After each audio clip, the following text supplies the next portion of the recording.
Hey everyone, welcome. Rabid here, and I bought this mining rig frame from Red Panda Mining. It's a AAA wave, the sluice, and he also sent these in as a bonus. Some 8-pin dual 8-pin splitters as well. And if you compare these to ones I got over here, I got these off Amazon. They're cheap. These are just 6-pin to 8-pin, so yeah, that's probably not even good, but these are a lot better, and I believe these are from Nerd Gears, if I'm not mistaken. It looks like the ones they have on their site. So yeah, if you do need crypto mining parts, check out nerdgears.com. They have GPUs, frames, splitters, HP server power supplies, pretty much anything you need for crypto mining. So yeah, check them out. But yeah, these are great. I'm gonna change all mine out. As you can see, now I need to get some actual 6-pin cables like you see down there, so I can finish all these rigs up, because these these three here are running off that power supply. Initially, once I get that going, I want to take this power supply out of here and use one of those 650s, and then eventually use this in my test rig. Now if you remember what my test rig looks like, it's just laying on the floor. So I'm gonna get that built and then we'll have a look at it. Hey guys, so ultimately here it is. This is my back. This is where I'm going to plug the GPUs in, and then they're going to face this way. And I don't have any fans, but if I did, they'd be over there. It's set up for them. And that's going to be my front end over there. And yeah, that's her. She is all set up, ready to go. I got to obviously get my test rig in there, but I'm not going to turn it off because it has two 3060 Ti's on it.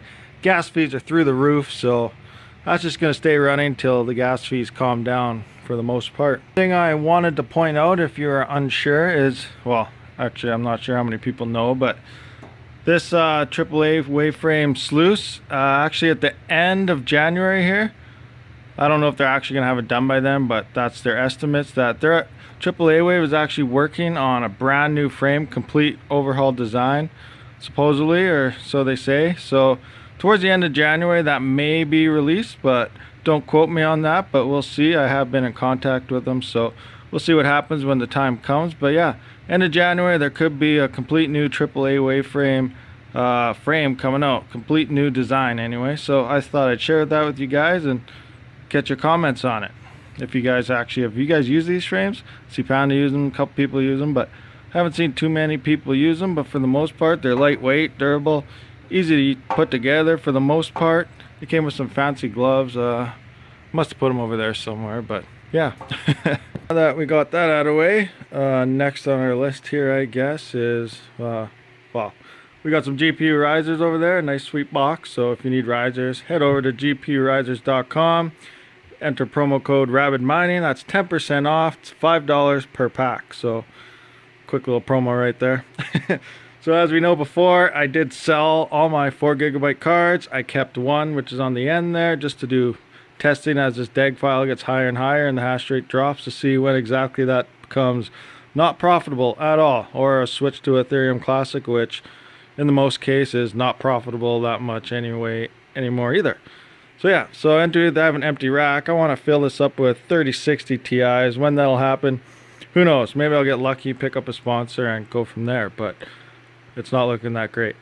But anyway, I was working it out. So on this 30 amp, I could literally, because they're so efficient, the 3060 Ti's, is I could fit 40 cards on this one circuit, and that'll come out at about 2.5 gigahash on one 30 amp 240 volt circuit. So that's pretty sweet, and that's ultimately my goal, hopefully before Ethereum 2.0 drops, but who knows when that'll happen. So that's just some little plans there. There's my little rig going on there. I still need some 6-pins like I stated earlier, so I can run every card off that HP server power supply. One thing I also noticed is I can't even hear it. Well, there's some fans going, but I cannot hear this thing at all. It is pretty warm. It's blowing its air, it's working, but it's quiet. So I don't know what's going on there. I'm almost wondering, I was doing a test when I first got it. You guys might have seen those videos, but behind the scenes after I did all those, I actually turned all my overclocks off on that 12 card rig and cranked it up, and it was sitting at about 1100 watts, which is over the 80% rule. And then it finally started winding up and sounding like everybody else's HP server power supplies, where it's loud and sounds like an ASIC, and Mind you, I actually don't mind that sound. I kind of like it. It's pretty sweet. But I was just curious, if you're winding up like that, you could possibly overload in your server power supply. Don't quote me on it, but I'm just noticing that. Like right now, I'm only at like 700 watts on it. 960 I think is 80%, so I'm not at it yet, but it's dead silent. Can't hear it. But yeah, when I crank up the power, it whines like crazy when it's overloaded, or at least getting to the 100% mark. But we will see when I actually get to put some more cards on it, if it actually winds up and what kind of power we're drawing. It's here, get a little bright. Taking the trek down the hallway. Garbage Amazon pile. Okay, now we're into the messy testing room. There we are again with our test rig, which will be going into that frame sometime. We got our meter there checked out. That is the screen for our test rig. Let's see what we're hashing at. We're doing 123 with two 2060 Ti's. We got one rejected share on the card on the right. I think that's the Zotac bat, but I'm not sure. Pretty sure it is though. Here we go on the gaming PC. There we go, the Be Quiet case right there. Dark Pro Base Rev 2, I believe it is.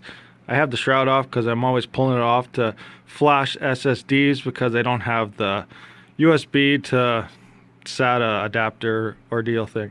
So that's how I do it my way. So it's a 2060 KO. It is not very efficient card, but it helps. It usually does 33, but it's doing 32.7 right now at 124 watt software, which is probably like 130 watts or 135 or something. This is my Ryzen 3900X, hashing on Monero Ocean, currently on Random X, yeah, Algo RX0. 14,488, it went down. Usually it's 14,600. There you can see 14,500. But so yeah, that's mine and Monero. This unit right here, and I got a mess going on. Crazy. Oh, we got some PS4 Pro here. We got a projector onto the huge screen. We got some PlayStation VR happening. Wires and cables all over the place. Some stereo stuff. Yeah. Yeah, anyway, we got just a mess going on. Oh, I gotta clean this up sometime, but I need to get that thing under control so it's a proper test rig, not on the floor. Somehow figure out how to get this adapter in there and, you know, make everything look half-ass decent. And there's my two cards.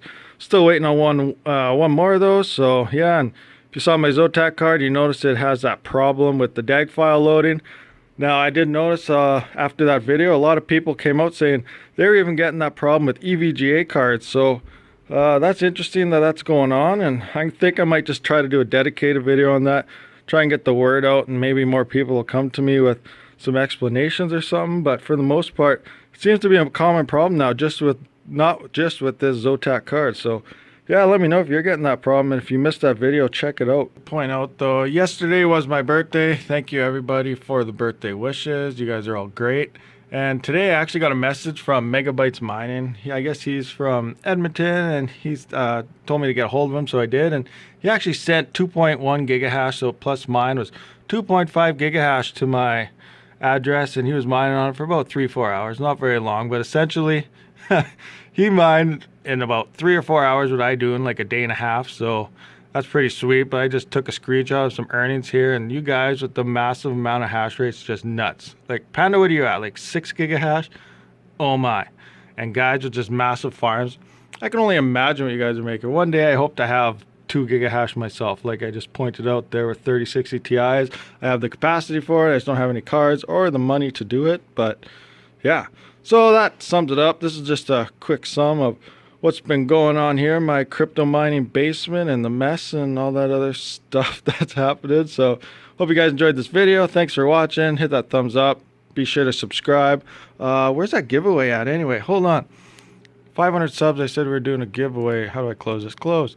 Let's take a look what we are actually at. So YouTube, load up. Come on, load up. Let's just take quick where we are here. How much longer do we have? Oh, we're at 481. Check that out. 481, guys. So 19 more subscribers, and we will have that Ethereum giveaway. So let's hurry up, guys. Get it done. So while S on the rise, let's do it.